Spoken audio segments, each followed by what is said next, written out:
네, 오늘은 에베소 4장 1절에서 4절 말씀을 중심으로 그리스도인다운 그리스도인이라는 제목으로 함께 말씀을 나누도록 하겠습니다. 자, 여러분, 믹스 앤 매치라는 단어를 들어보신 적 있으신가요? 믹스라는 것은요, 섞는다는 것이고요. 매치라는 것은 조합한다라는 의미입니다. 자, 그런데 사실은 어울리는 것은 조합할 필요가 없죠. 자, 믹스 앤 매치라는 이 단어는요, 어울리지 않는 것을 조합해 본다라는 의미를 가지고 있습니다. 자, 예를 들어서 예전에는요, 저처럼 이렇게 양복을 입으면 안에 와이셔츠도 입어야 되고요, 또 넥타이도 해야 되고 벨트도 해야만 했습니다. 자, 그런데 요즘은 이렇게 저처럼 풀로 다 입으면 멋지십니다. 멋쟁이다 라는 말은 좀 듣기가 어려운 것 같습니다. 자, 이렇게 양복을 입어도요, 안에는 뭘 입어요, 요즘엔요? 네, 티셔츠를 입어요. 그리고 예전에는 꼭 허리띠를 했어야 되는데 이제는 허리띠도 하지 않고, 또 구두를 신기보다는 뭘 많이 신죠, 요즘은? 운동화를 많이 신는 시절이 있었습니다. 예전에는 양복에 입었는데 운동화 신으면 뭐라고 했어요? 아, 그 정도까지 말했나요?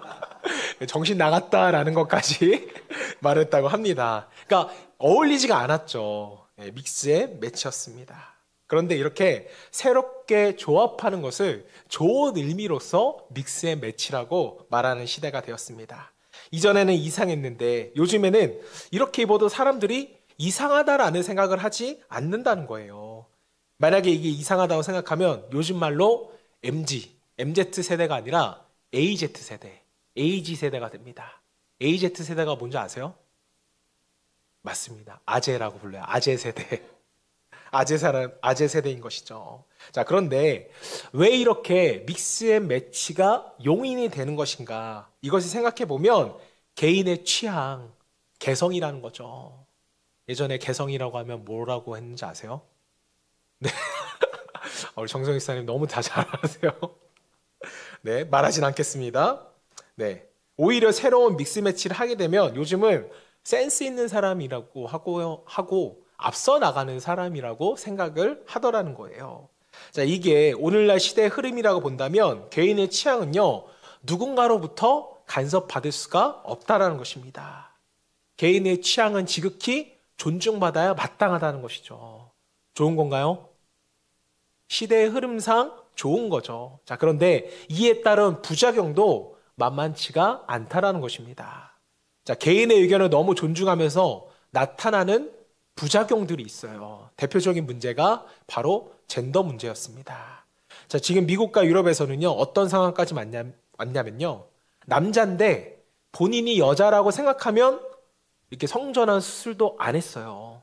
생물학적으로는 완전한 남자인데 생각이 나는 여자라고 생각한다면 그 사람을 뭘로 봐줘야 한다는 거예요? 여자로 봐줘야 한다는 거예요. 여기까지 지금 갔습니다. 왜요? 개인의 취향을 존중하다 보니까. 자, 그래서 몸은 남자지만 정신이 여자니까 여자 화장실을 출입시켜야 한다라는 논의가 지금 미국 초등학교까지 와 있는 상황입니다. 여러분 한번 잘 생각해 보세요. 이게 과연 개인의 의견을 존중해줘야 할 문제인 것인가? 그리고 이게 지금 우리와 전혀 상관없는 해외의 일일까요? 아닙니다. 우리나라도 여러분 한번 생각해 보세요. 불과 4년 전에 대한민국의 군인이 휴가를 나가서 성전환 수술을 한 다음에 나 성전환 수술했으니 나 여군으로 복무시켜 주세요. 라고 TV에 나와서 인터뷰를 한 사건이 있었습니다. 여러분 다 기억하시죠? 자, 이런 일들이 대한민국에서 일어날 것이라고 여러분들 상상이라도 한 번도 해보셨어요? 저는 상상조차 못 해봤습니다. 이분이 결국에는 극단적인 선택을 하셨지만 여군으로 근무시켜달라는 재판에서 승소하셨어요. 이겼습니다. 아마 살아 있었다면 지금 뭘로 근무했겠어요? 여군으로 근무를 했다는 것이죠. 놀랍지 않으세요? 그리고 이분이 더 놀라운 것은요, 올해 4월에 순직 처리가 됐습니다. 순직 처리가 되면 국가유공자까지 신청할 수가 있어요. 분명히 장담하건대 이제는 더한 일들이 대한민국에서 일어나게 될 것입니다. 자, 제가 드리고 싶은 말씀이 무엇인가? 자기의 기준, 자기의 생각이 항상 옳다고 생각하는 그 자체가 굉장히 위험하다는 거예요. 특히 우리 그리스도인들에게는. 자, 사사기 21장 25절 말씀을 보세요. 사사기 21장 25절은요, 사사기의 맨 마지막 장, 마지막 절입니다. 그래서 사사기의 결론이 뭐냐? 그때 이스라엘에 왕이 없었으므로 사람이 각기 자기의 소견에 옳은 대로 행하였더라. 자, 사사 시대에는요, 왕이 없었습니다. 자, 그런데 이방 민족에게는 왕이 있었다는 거예요.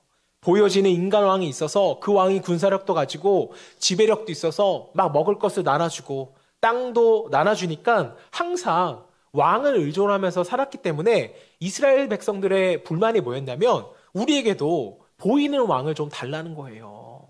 자, 그런데 이스라엘에게 왕이 없었나요? 있었죠. 하나님이 보이지 않는 왕으로서 그들을 통치하고 그들에게 모든 것을 허락해 주셨습니다. 자, 그리고 하나님께서는 보이는 왕은 아니지만 왕으로서 백성들에게 주신 기준이 있었어요. 그게 뭐였습니까? 하나님의 말씀, 율법이 있었죠.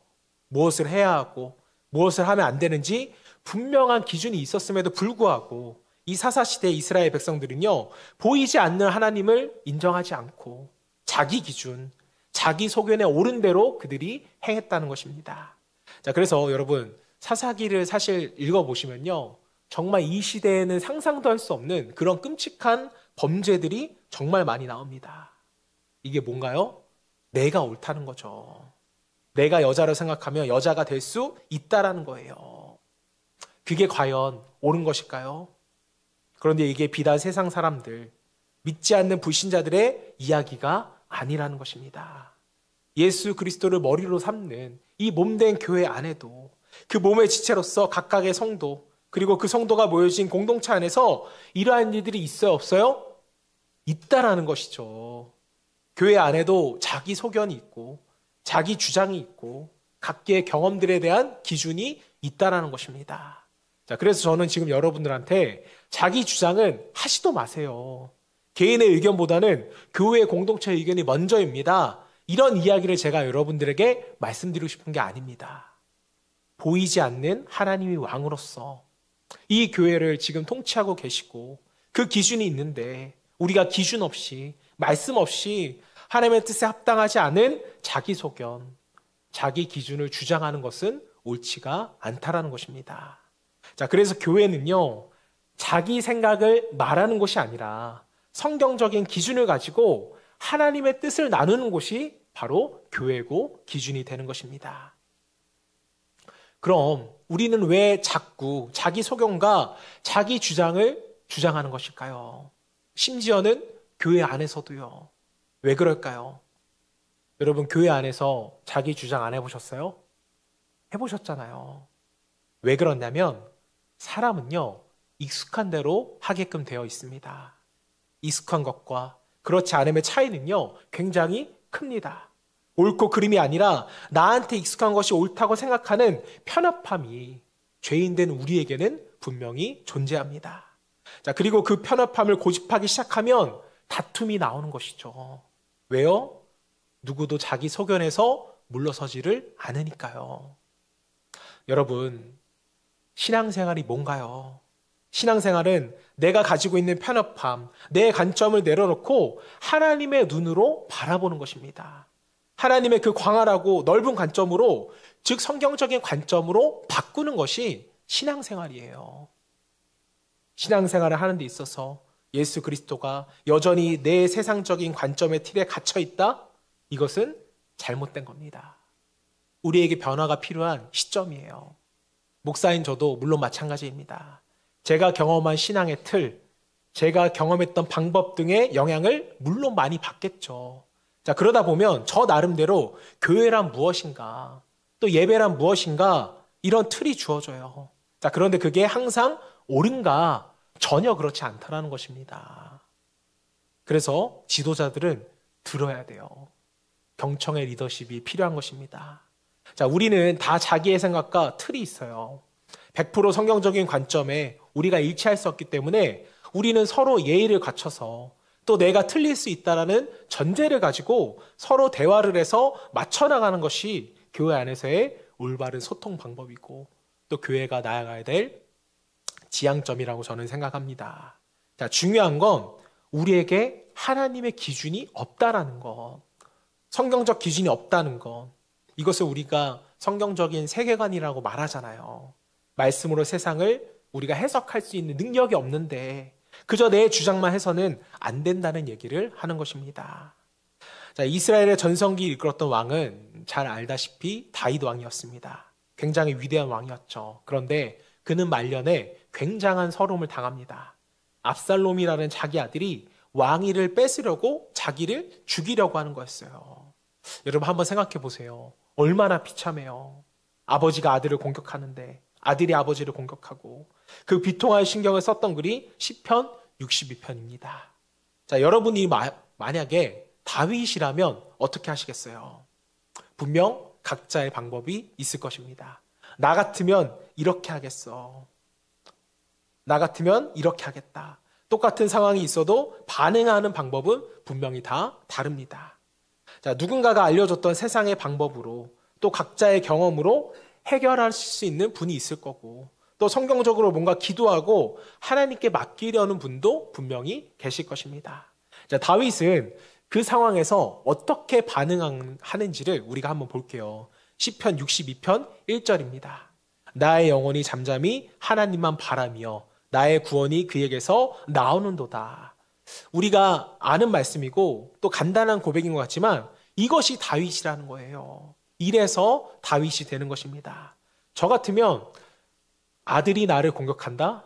다행히 딸들밖에 없어서 생각은 안 해봤지만 아들이 나를 공격한다? 밤에 밤잠을 못 잘 것 같아요. 아들이 날 죽이러 오면 어떡할까? 두려울 것 같아요. 또 반대로 내가 먼저 아들 압살롬을 죽여야지. 밤새 전략을 짜고 계획하고 또 끔찍한 생각을 하고 이런 생각을 하고 있을 것 같은데 근데 다윗은 이 상황을 그렇게 바라보지를 않는 것입니다. 어떻게 바라봐요? 내 영혼아 잠잠하라. 왜요? 이 모든 상황에서 구원자는 내가 아니라 하나님이시라는 거죠. 그러므로 나는 하나님만 바라겠다라는 겁니다. 똑같은 상황에서는 저와 다른 결론이 나오는 거예요. 왜 그럴까요? 2절 말씀 이어서 볼게요. 오직 그만이 나의 반석이시오 나의 구원이시오 나의 요새시니 내가 크게 흔들리지 아니하리로다. 다윗이 처한 상황을 보세요. 3절 4절 넘어지는 담과 흔들리는 울타리같이 사람을 죽이려고 너희가 일제히 공격하기를 언제까지 하려느냐. 그들이 그를 그의 높은 자리에서 떨어뜨리기만 꾀하고 거짓을 즐겨하니 입으로는 축복이요 속으로는 저주로다. 지금 한번 다윗의 상황을 보세요. 담벼락이 무너지고 울타리가 지금 막 흔들리는 그런 상황입니다. 지금 모든 게 풍비박산 나게 생겼어요. 그때 다윗은 선택하는 겁니다. 뭐를요? 5절 말씀 보세요. 나의 영혼아 잠잠히 하나님만 바라라. 물은 나의 소망이 그로부터 나오는도다. 왜요? 6절 말씀 오직 그만이 나의 반석이시오 나의 구원이시오 나의 요새시니 내가 흔들리지 아니하리로다. 사랑하는 여러분, 예배 드릴 때 또 설교 말씀 들을 때 우리는 아멘이라고 대답하면서 막 뭐든지 다 할 수 있을 것 같은데 또 세상에 나가보면 그렇지가 않는 거예요. 하나님을 바라보는 것이 아니라 말씀의 기준이 아니라 세상의 기준을 바라보는 연약한 우리의 모습을 바라보게 됩니다. 오늘 우리가 예배 드리면서 고민해야 될 부분이 바로 이 부분이에요. 여러분, 제가 이미지를 가지라고 제가 한번 예화를 드려볼게요. 여러분, 짬짜면 아세요? 모르세요? 저녁에 오세요. 제가 사드릴게요. 짬짜면이 뭐냐? 짬뽕 반, 짜장면 반이잖아요. 자, 왜 짬짜면이 나왔을까? 저는 이게 한국적인 코드라고 저는 생각을 하는데요. 자, 사람들이 귀가 얇아요. 나는 오늘 분명히 짜장이 먹고 싶었는데 옆에 있는 친구가 야, 오늘 같은 날엔 짬뽕이지. 이 한마디 하면 내 마음 가운데서 뭐가 생겨요? 짬뽕이 더 먹고 싶은 마음이 갑자기 생겨요. 그러면서 결정장애라는 것이 오게 됩니다. 결정장애라는 말이 여러분 심리학 용어도 아니고 무슨 뭐 의학 용어도 아니에요. 그냥 한국 사람이 만든 말입니다. 자, 그리고 이 결정장애 때문에 뭐가 생기는 거예요? 짬짜면이 드디어 생긴 것이죠. 둘 다 좋다라는 것입니다. 자, 여러분, 우리 신앙이 세상에 나가서는 세상의 기준, 교회 오면 말씀의 기준, 반반 신앙, 짬짜면의 신앙이 되어서는 안 된다는 겁니다. 자, 여러분들이 만약 세상의 기준 몇 프로, 또 성경의 기준 몇 프로를 가지고 믹스 앤 매치, 도저히 섞일 수 없는 것을 우리가 섞었다, 그리고 그런 기준으로 살아간다, 이것은 여러분 굉장히 이기적인 거예요. 그리고 성경적으로 봤을 때는 불가능한 것입니다. 성경은 뭐 아니면 도예요. 자, 그런데 우리는 이 어려운 걸 매번 해내요. 매번 기적적으로 이걸 해냅니다. 세상의 기준판, 하나님의 기준판. 이미 여러분 이게 너무나도 우리에게는 자연스러워져 버렸습니다. 하나님 반, 세상 반, 이거 너무 잘 어울리는데? 너무 좋은데? 이게 문제예요. 여러분, 우리가 왜 짬짜면 같이 반반 신앙이 나오냐면 이 성경이라는 말씀이 교회 안에서만 미친다는 잘못된 신앙을 가지고 있기 때문입니다. 교회를 통치하시는 하나님은요, 세상을 통치하시고 우주를 통치하시는 분이세요.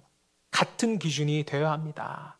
자, 말씀은, 즉 하나님의 기준은 교인에게만 필요한 룰이 아니고 모든 인류에게 필요한 룰이라는 거죠. 하나님의 룰, 모든 사람이 예수를 믿으면 구원받고 예수를 믿지 않으면 심판이 있다. 이것을 세상에 전하는 것, 이게 바로 여러분 전도잖아요. 우리는 그리스도인의 삶을 전해야 하고 이 성경의 원리가 모든 사람에게 행복하게 하는 안내서라는 것을 전해야 될 의무가 있습니다. 자, 그러나 우리가 짬짜면 같이 반반 신앙, 세상과 하나님을 믹스에 매치 시켜버리면 그 역사는 결단코 일어나지 않는 것입니다. 오늘 우리 모두가 다윗처럼 하나님의 말씀이 절대 진리고 우리를 만드신 창조주께서 인간을 가장 잘 아시기 때문에 가장 좋은 길로 인도하신다는 이 원칙, 이 기준이 우리의 마음 가운데 먼저 심겨지기를 주님의 이름으로 축원합니다.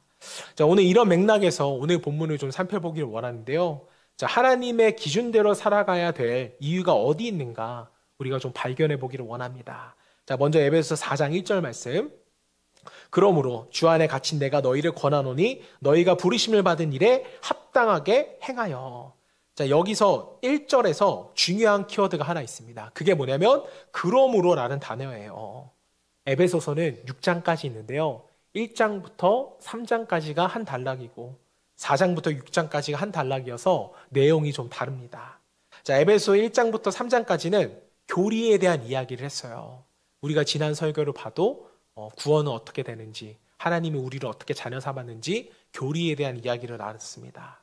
너희가 어떻게 구원을 받고 너희가 어떻게 하나님을 아버지로 삼게 되었으며 어떻게 이 교회 공동체가 탄생하게 되었는가, 그 은혜에 대한 이야기를 1장부터 3장까지는 우리에게 전해줘요. 자, 그리고 4장부터 6장까지는 우리 그리스도인들이 어떻게 살아야 되는가, 이것에 대한 이야기를 우리에게 말합니다. 자, 그래서 여기 보면 그러므로라는 단어가 에베소서 1장과 3장까지 해서 너희가 은혜를 받았다면 그러므로 4장과 6장까지의 삶을 살아가야 한다. 이렇게 그러므로라는 단어가 연결고리가 되는 것입니다. 한번 우리가 지난번에 나왔던 말씀 복습해 보면요. 에베소 1장 3절 말씀, 찬송하리로다 하나님 곧 우리 주 예수 그리스도의 아버지께서 그리스도 안에서 하늘에 속한 모든 신령한 복을 우리에게 주시되. 하나님이 우리 아버지시대요. 그분이 우리의 필요를 채워 주신대요. 이게 에베소서 1장에서 3장까지 이야기하는 은혜라는 것입니다. 또 에베소 2장 8절 9절 말씀, 이거 같이 한번 읽어볼까요? 시작.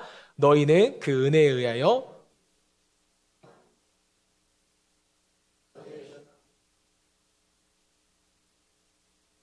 행위에서 난 것이 아니니 이는 누구든지 자랑하지 못하게 하려 함이라. 여러분, 말씀을 보시면 우리가 어떻게 구원받았어요? 우리가 어떻게 죄에서 해방되었습니까? 먼저 주신 은혜에 의해서 믿음으로 말미암아 우리가 구원을 받고 자유함을 얻었다는 거예요. 우리의 공로, 우리의 행위는 아니다. 그 누구도 자랑하지 못하도록 하기 위해서 그저 우리는 은혜로 구원을 받은 것이죠. 또 에베소 2장 20절, 22절 말씀. 너희는 사도들과 선지자들의 터 위에 세우심을 입은 자라. 그리스도 예수께서 친히 모퉁이 돌이 되셨느니라. 21절 그의 안에서 건물마다 서로 연결하여 주 안에서 성전이 되어가고 22절 너희도 성령 안에서 하나님이 거하실 처소가 되기 위하여 그리스도 예수 안에서 함께 지어져 가느니라. 뭡니까? 우리가 구원받은 자로서 주님 안에서 한 가족이 됐다는 거죠. 우리가 한 아버지를 아버지로 모시고 그리스도를 머리 삼는 그런 가족 공동체가 되었다는 것입니다. 자, 이 교회는요, 세상에 온갖 충만한 것들이 모아져 있고 축복된 곳이다. 그 얘기를 1장에서 3장까지 쭉 이야기를 한 거예요. 그리고 나서 4장부터는 뭐라고 얘기해요? 그러므로 너희가 은혜를 그렇게 많이 받았으니 이제 그리스도인다운 그리스도인으로 살아가라. 합당하게 살아가라는 것입니다. 오늘 설교 제목이 뭐예요? 그리스도인다운 그리스도인이잖아요. 사랑하는 여러분, 이 에베소서의 구조만 봐도 이 구조 안에 하나님께서 일하시는 원리가 분명하게 드러나 있어요. 한번 여러분 만약에 생각해 보세요. 여러분들이 에베소서를 볼 때 1, 2, 3장을 빼고 4장부터 시작했다고 생각을 해보세요.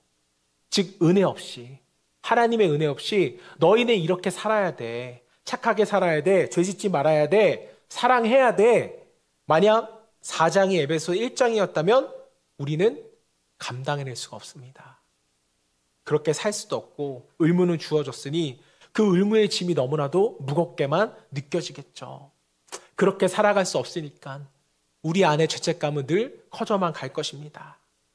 의무와 죄책감 속에 헤어날 수 없는 그런 인생이 돼버렸을 거예요. 자, 근데 하나님은 에베소서 1장, 2장, 3장을 먼저 주시는 거예요. 은혜를 주시는 거죠. 우리가 할 수 있도록 능력부터, 은혜부터 주신 것입니다. 너희가 할 수 있으니까 이제 그리스도인다운 그리스도인으로 우리에게 살아가 보라는 거예요. 늘 말씀을 드렸지만 우리가 믿는 하나님은 우리를 앞장서서 보내시는 분이 아니에요. 항상 하나님이 먼저 앞장서시고 우리를 따라오게끔 인도하여 주신다는 것입니다. 자, 이것이 신앙생활의 아주 중요한 원리예요. 여러분이 직장생활에서 혹은 가정 안에서 어떤 어려움이 있으세요? 지치고 짜증나고 혹은 직장 안에서 그리스도인답게 사는 것 때문에 짐이 되고 또 못 산 것 때문에 죄책감이 있고 여러 가지 혼란 가운데 있는 분들이 계시나요? 영혼이 막 요동치는 분이 계세요? 자, 우리 대부분의 문제는요, 에베소서 4장, 5장, 6장을 살아내지 못하는, 그래서 그 살아내지 못하는 것에 대해 중점을 두니까 너무나도 힘든데 이러한 현상들이 왜 일어나는가? 에베소서 1장부터 3장까지의 말씀을, 즉 은혜를 우리가 놓쳤기 때문에 힘든 것입니다. 복음의 능력, 그 은혜의 능력, 그 은혜가 여전히 우리를 감싸고 있다는 믿음, 하나님이 우리의 아버지 되신다는 그 신뢰, 이런 것들이 빠져버리고 내가 무엇을 해야 된다는 부담감과 의무감이 있으니까 우리는 여전히 삶이 힘든 것이죠. 자꾸만 짬짜면 반반의 신앙이 나올 수밖에 없게 되는 것입니다. 자, 복음이 빠지면 우리 삶에는요, 반드시 증상이 나와요. 또 복음이 있으면 그 결과대로 결과가 나오는 것입니다. 그래서 여러분 복음이 중요해요. 그래서 우리가 예수로 말미암아 구원받은 사건을 경험한 하나님의 자녀라는 적색성이 우리에게 중요한 것입니다. 저는 오늘 에베소서 말씀을 통하여서 또 4장이 말씀하는 그 말씀을 살아내기 전에 1장에서 3장까지 주신 우리가 은혜 받은 존재라는 정체성이 먼저 여러분에게 회복되기를 주님의 이름으로 축복합니다. 자, 요한삼서 1장 2절 말씀, 너무나도 유명하고 잘 아는 말씀이죠. 우리 함께 읽어보겠습니다. 시작. 사랑하는 자여, 내 영혼이 잘된 같이 내가 범사에 잘되고 강건하기를 내가 간구하노라. 자, 여기서의 영적인 원리를 보시면 내 영혼이 잘된 같이 내가 범사에 잘되고 강건하기를 간구하노라. 자, 사랑하는 성도 여러분, 여러분들은요, 앞으로 영혼이 잘될 사람인가요? 아니면 이미 잘된 사람인가요? 우리는 이미 잘된 사람이라는 거예요. 자, 그래서 그게 에베소서 1, 2, 3장에서 이미 선포됐잖아요. 내 영혼이 잘 됐으니 너가 범사가 잘 되고 강건할 수밖에 없다 라는 게 우리에게 주어진 영적인 원리라는 것입니다. 여러분, 성경을 보실 때 한번 여러분들이 성경의 맥락을 잘 보세요. 하나님은 어떻게 될 거야 라고 말하지 않습니다. 너네 복 받을 거야가 아니라 이미 너는 복된 존재야. 이미 너는 변화된 존재야. 이미 너는 회복된 존재야. 너는 귀한 존재야. 이렇게 선포하세요. 이미 우리는 변화된 존재라는 것입니다. 그런데 우리에게 이 확신이 없는 거예요.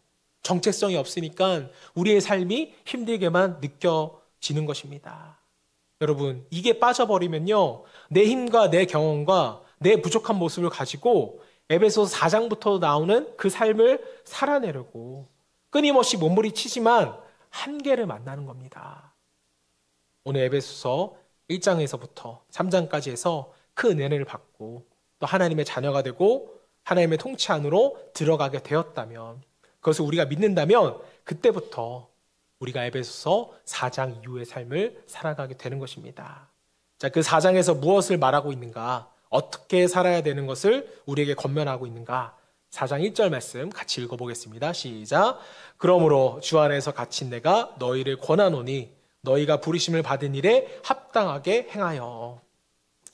자, 너희가 이제 삶을 살아야 되는데, 해야 되는데, 사도 바울이 말하는 전제는 뭐냐 하면 너희가 주 안에 있으니 부르심을 받은 일에 합당하라는 겁니다. 우리를 구원하신 이유가 분명히 있다라는 거예요. 목적이 있다는 거죠. 그 목적을 알고 그 목적에 맞게끔 너희가 살아가라는 것입니다.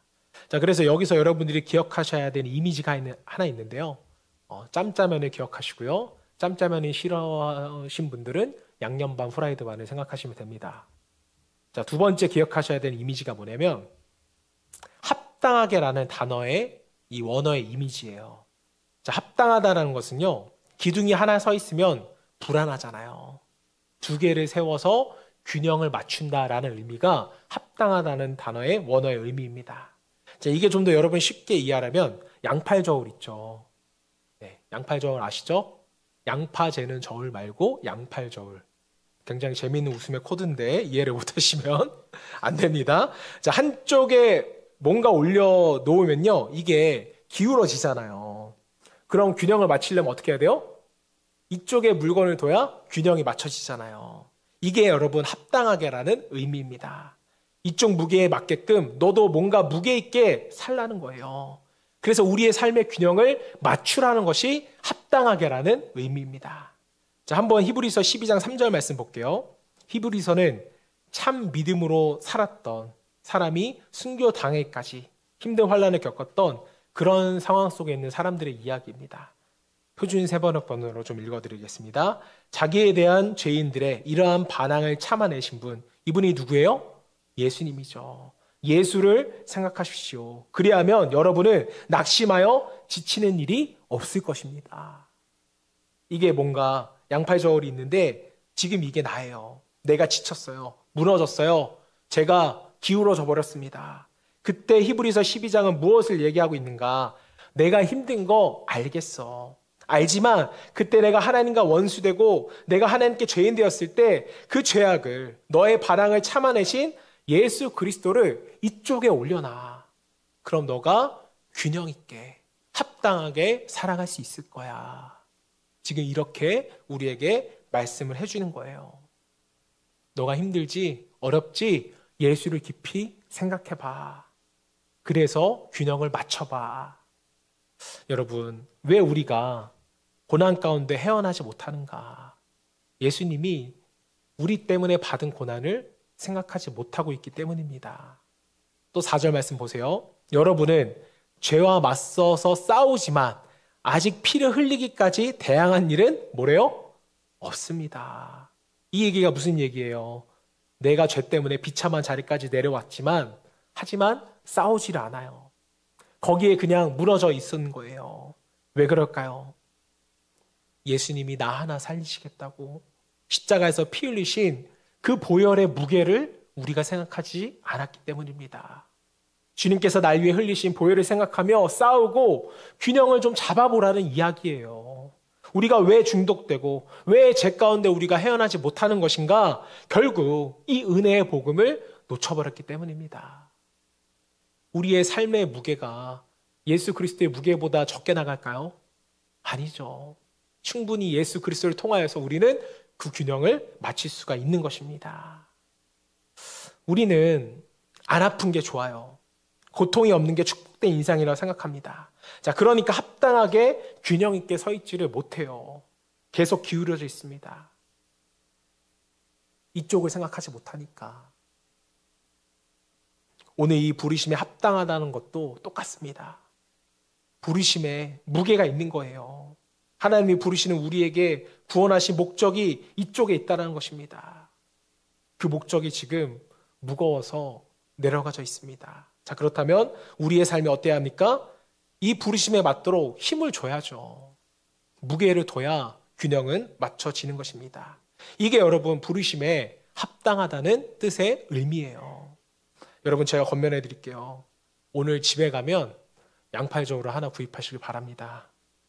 양팔 저울의 가격은 제가 인터넷 쳐보니까 5,860원이에요. 배송비는 따로였습니다. 한번 사놓고 그것을 한번 바라보셨으면 좋겠어요. 그리고 생각해 보시기를 바랍니다.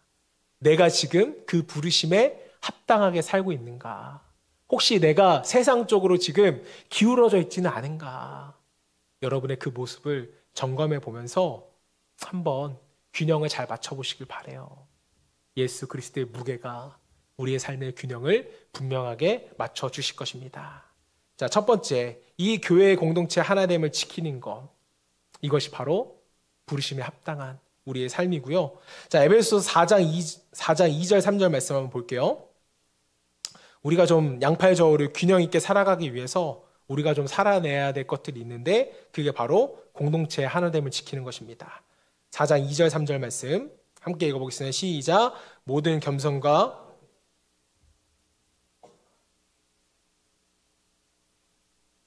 3절 말씀, 평안에 매는 줄로 성령에 하나 되게 하신 것을 힘써 지키라. 자, 하나 되게 하신 것을 힘써 지키래요. 공동체가 하나 될 것을 우리에게 사도 바울이 말하고 있습니다. 자, 그런데 자세히 보시면 바울이 하나 되라고 말하고 있는 것이 아닙니다. 이게 차이가 있는데요. 너희가 분열되었으니까 하나가 되어라. 이렇게 말하고 있는 게 지금 아니에요. 뭐라고 얘기하냐면 성령께서 이미 하나 되게 하셨으니 너희는 그것을 지켜내라는 것입니다. 유지하라는 거예요. 역시나 우리가 이미 변화된 존재, 하나라는 것을 성경은 선포합니다. 자, 이 말씀에는 무슨 메시지가 있는가? 우리는 이미 공통점이 있다는 겁니다. 요즘 세상은 차별해야 된다고, 남과 달라야 된다고 말하지만 우리는 뭐가 있다는 거죠? 공통점이 있다는 거예요. 자, 그런데 희한하게도 교회 안에서도 자꾸 본인을 차별화하려고 노력하시는 분들이 있습니다. 내가 좀 더 신앙적으로 뛰어나다는 것을 좀 인정받기 위하고 원하시고, 내가 더 기도를 많이 한다는 것을 또 인정받기를 원하시고, 내가 더 교회에 대해서 잘 안다라고 인정받기를 원하는 그런 분들이 우리 빛과 소금의 교회는 없지만 어둠과 설탕의 교회에는 그런 분들이 많습니다. 자, 그러나 교회는 차별화되는 곳이 아니라, 각각 차별화되는 곳이 아니라 하나가 되어져야 하는 것이 교회예요. 자, 그래서 성령께서 우리를 이미 하나 되게 하신 것, 이것을 아는 것이 우리가 신앙생활을 하는 데 있어서 매우 중요합니다. 우리가 지난주 MT 가서도 나눴지만 우리는 하나님의 뭐라고요? 권속이라고 했잖아요. 한 가족이라고 말했습니다.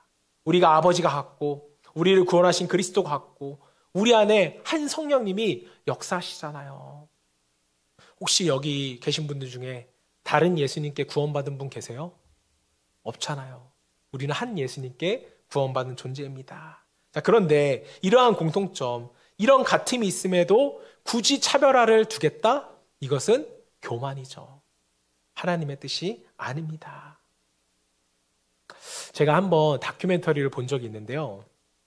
요즘도 보면 민족주의나 인종주의 때문에 다른 사람을 적대시하는 사람이 있습니다. 자, 그런데 이런 갈등이 심한 민족이 어디냐면 영국 사람하고 독일 사람이 이게 갈등이 심해요. 1차 대전과 2차 대전을 서로 겪었기 때문에 이런 갈등이 있습니다. 자, 그래서 어떤 다큐멘터리에서 영국 사람에게 물어본 거예요. 당신은 어느 민족을 싫어합니까? 저는 독일을 싫어합니다. 그래서 물어봤어요. 당신은 순수한 영국인이라고 생각하십니까? 저는 순수한 영국인이라고 생각합니다. 그래서 이 사람의 DNA를 조사해 봤는데 놀랍게도 단 30%만 영국인이고요. 5%는 독일인의 피가 섞여져 있다는 것입니다. 자, 그토록 싫어하고 나와는 다른 사람이라고 생각했던 그 민족의 피가 나에게 흐르고 있었다? 충격. 그 자체였겠죠. 어떤 사람은 나는 기독교인인데 무슬림 국가의 피가 나에게 흐르고 있는 거예요. 저는 이 영상을 보면서 볼 때마다 목사니까 교회가 생각나게 됩니다. 아직 우리 교회는 성도가 많지 않으니까 그래도 다양성이 많이 존재하지 않아요. 자, 그런데 시간이 지나다 보면 정말 다른 사람이 나와는 정말 다른 사람이 생길 수도 있을 것입니다. 그때부터는 다툼도 일어나고 정말 나는 저런 사람하고는 같이 숨도 쉬기 싫어. 그래서 옆자리에 안 앉는 그런 일도 생길지도 모르겠습니다. 자, 그런데 여러분 그때마다 여러분이 이걸 생각하셔야 돼요. 그 옆자리에서 같이 숨쉬기도 싫은 그 사람이 예수 그리스도를 통하여서 구원받은 사람이고 그 사람을 위하여서 예수님이 피 흘리셨다는 그 사실을 우리가 생각한다면 우리는 그 사람과도 함께 할 수 있어야 됩니다. 나에게 주어진 십자가의 보혈은 바로 그 사람을 위한 보혈이기도 하다는 겁니다. 이 공통점을 우리가 강하게 인식할 때 비로소 우리는 성령 안에서 하나의 공동체가 될 수 있는 것입니다. 여러분, 우리가 신앙생활을 함에 있어서 한 가지 간과해야 되지 말할 게 있어요. 그건 뭐냐? 정말 우리는 하나된 공동체고 우리의 신앙은 공동체를 통하여서 성장한다는 것을 여러분이 잊으시면 안 됩니다. 구원이라는 것은요, 분명히 개인의 사건이지만 신앙생활이라는 것은 공동체입니다. 제가 지난주 또 말씀을 계속적으로 나눴지만 우리가 열매 맺는 성령의 열매들을 보면요, 다른 사람으로 하여금 타인으로 하여금 드러나는 사랑의 열매들이 많다라는 거죠. 사랑도 그렇고 온유도 그렇고 인내도 그렇고 나 혼자서 열매 맺는 그러한 성령의 열매들이 아닙니다. 저 여러분 모두가 우리가 주님 안에서 하나라는 것, 한 예수를 믿었고 한 성령 안에서 하나 되었다는 것을 깨닫고 신앙생활을 기쁘게 할 수 있는 저와 여러분 되시기를 주님으로 축복합니다. 요한복음 14장 34절 35절 말씀 한번 읽고 마치도록 하겠습니다. 요한복음 14장 34절 35절 새 계명을 너희에게 주노니 서로 사랑하라. 내가 너희를 사랑한 것 같이 너희도 서로 사랑하라. 너희가 서로 사랑하면 이로써 모든 사람이 너희가 내 제자인 줄 알리라. 사랑은요, 공동체를 하나 되게끔 만든다는 거예요. 그리고 하나 된 공동체는 절대적으로 세상에 영향력을 미치게 되게끔 되어 있다는 것입니다. 여러분, 저는 이렇게 생각해요. 오늘날 21세기에 세상의 즐거움이 너무나도 많고 또 과학이 발전한 이 시대 가운데 예수를 주로 믿고 교회를 다니는 여러분들은요, 정말 다 좋은 집사님이고 다 좋은 권사님이고 다 좋은 성도라고 저는 믿습니다. 하지만 이게 너무나도 마땅한 일이라는 거예요. 특별한 게 아닙니다. 그거 교회 안에서 인정받았다고 해서 내가 잘 살고 있다고 신앙생활 잘하고 있다고 오해하시면 안 돼요. 우리가 진짜 그리스도인으로 평가받기 위해서는 교회에서만이 아니라 저 세상에 나가서 여러분이 인정받으셔야 됩니다. 사도 바울은 너에게 은혜 주었으니 저 세상에 나가서도 그리스도인다운 그리스도인으로서 우리에게끔 살아가라고 요청을 한 것입니다. 그러기 위해선 우리가 사랑해야 되고요. 사랑하는 사람만이 부르심에 합당한 존재인 것입니다. 사랑하는 성도 여러분, 결론을 맺으면서 오늘 기억하셔야 될 거 뭐가 있을까요? 짬짜면 기억하시면 됩니다. 오늘 저녁에 가서 짬짜면 드세요. 짬짜면을 기억하시고 또 뭐가 있었죠? 우리가 양팔절. 이 두 가지를 생각하면서 여러분의 신앙을 점검해 보시기를 바라고요. 또 결단하시면서 하나님께로 나아갈 수 있는 저와 여러분 되시기를 주님을 축원합니다.